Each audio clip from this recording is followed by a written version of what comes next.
Okay.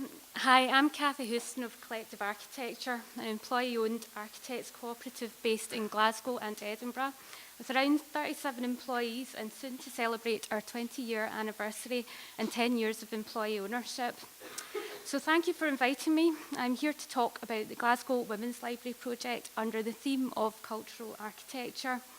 This is an interesting project for us, important for the office, and a part of Glasgow, the East End, that we know and love well. For a client that we've actually grown close to, we have shared values of inclusion, community involvement, and our first ever project to be opened by the First Minister, Nicola Sturgeon, so it's a very, very proud moment for us. So I'll start by giving a bit of context to the project. As these photos show, the building has been around for quite a while, opened in 1906, donated to the city by Andrew Carnegie, one of 7 Carnegie libraries in Glasgow. And for those who don't know, Andrew Carnegie is an important Scottish-American philanthropist who donated libraries, galleries and theatres to cities and towns across the world. He sought to bring education and culture to the masses, irrespective of income, social standing. So these are important buildings, bringing cultural capital to those who might not normally have access to that. So it's incredibly important this building remains in community ownership. So it's interesting when looking at how the building reflects the values of an era also. Aside from the obvious, we've got men's reading rooms, women's reading rooms, children's rooms, it's all segregated. Mainly how the book was valued. So actually there was no browsing in this library originally. Books were considered precious. They were held by the librarian and you had to ask for them. So that was quite interesting. As time passed, values changed. The whole idea of the library changed too. The largest rooms parcelled off for other uses, a post office for a while, and more recently as a drop-in centre for elderly.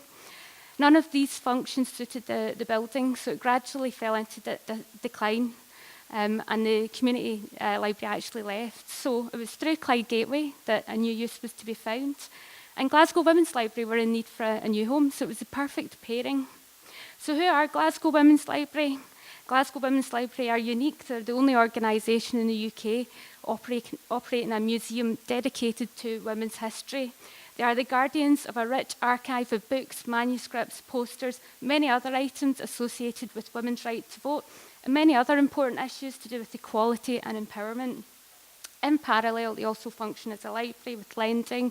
They support women through adult literacy classes and and they organise a host of other events centred around arts and culture. So returning to the themes, how did we work with the Women's Library in developing the proposal?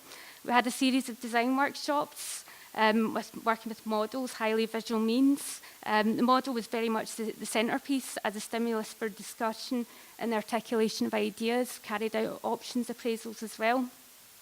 Although the model was to prove incredibly valuable, because not only did it help develop spatial awareness, understanding connectivity, light, and the quality of spaces, it was also useful for fundraising, communicating the whole ideas behind the scheme.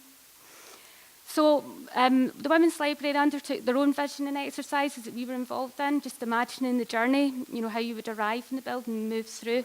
These were important exercises because these were to shape a lot of the decisions that were to come.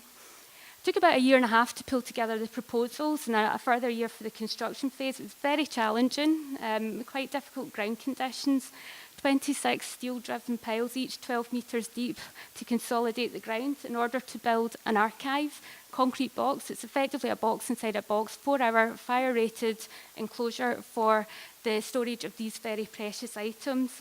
In addition, there was a new mezzanine built, and there was also a new lift tower in the gable to provide access to the upper floor.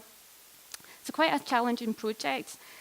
So being asked to speak at this event actually prompted me to go back to the Women's Library because I felt, their input was needed. If we're looking at issues like culture and architecture, has this redevelopment changed or shaped our culture? Has it opened up any new opportunities? So there's a few points that were mentioned. Broadly speaking, the move has lifted morale. They're proud of their space. They're winning awards. They're doing so much more. This is in contrast to how they existed before, where there were so many rules, so many do's and don'ts, so many restrictions. They use phrases like every corner's used. When people come in, they find a space. All tables are used. The mezzanine functions well. That is constantly in use, and quite often it's for academic research. Again, raising awareness in women's issues. So it's interesting actually that immediately in moving in, the very first phase, the Women's Library sought to remove any barriers, so surveillance mirrors, beeping sensors, railings, the kind of things that you see in libraries quite often. For them, that would send a message, you're not welcome, you're not trusted, and that was the exact opposite of what they were trying to do. Welcome is so important to the Women's Library. They actually have their policy, and it's typically a cup of tea and a hello, so it's actually quite a nice place to visit. Just recognising as well, there's a lot of people that come to the library, you know, they have serious issues like adult literacy, so bringing them in was very important indeed. So, other phrase they use, from around the world, from around the corner, because that's what the Women's Library has become. You just have to look at the visitors book. They have Nigerian visitors rubbing shoulders with locals from Bridgeton. And you have to remember, Bridgeton, according to recent statistics, is still in the bottom 5% of deprived areas in Scotland. So actually, this building is really valuable. You have Mary Alice, a resident of Bridgeton, who is now a volunteer, rubbing shoulders with artists such as Ellie Harrison and other Turner Prize-winning artists. So it's really great that that's what this building manages to do. Women's Library have said that they're pleased to be part of the East End's growing cultural capital. Obviously, it's very exciting with the Pipe Factory and Made Brave, so that's great for them as well.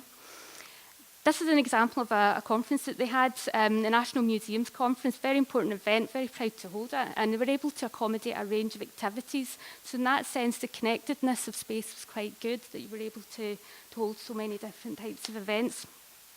So to conclude, the phrase, the building reflects us, which I thought was quite nice. They've said that building represents adulthood, so it's a coming of age. It's them finally finding their feet, grounded in a place from a platform where they can do so much more. So that's me finished.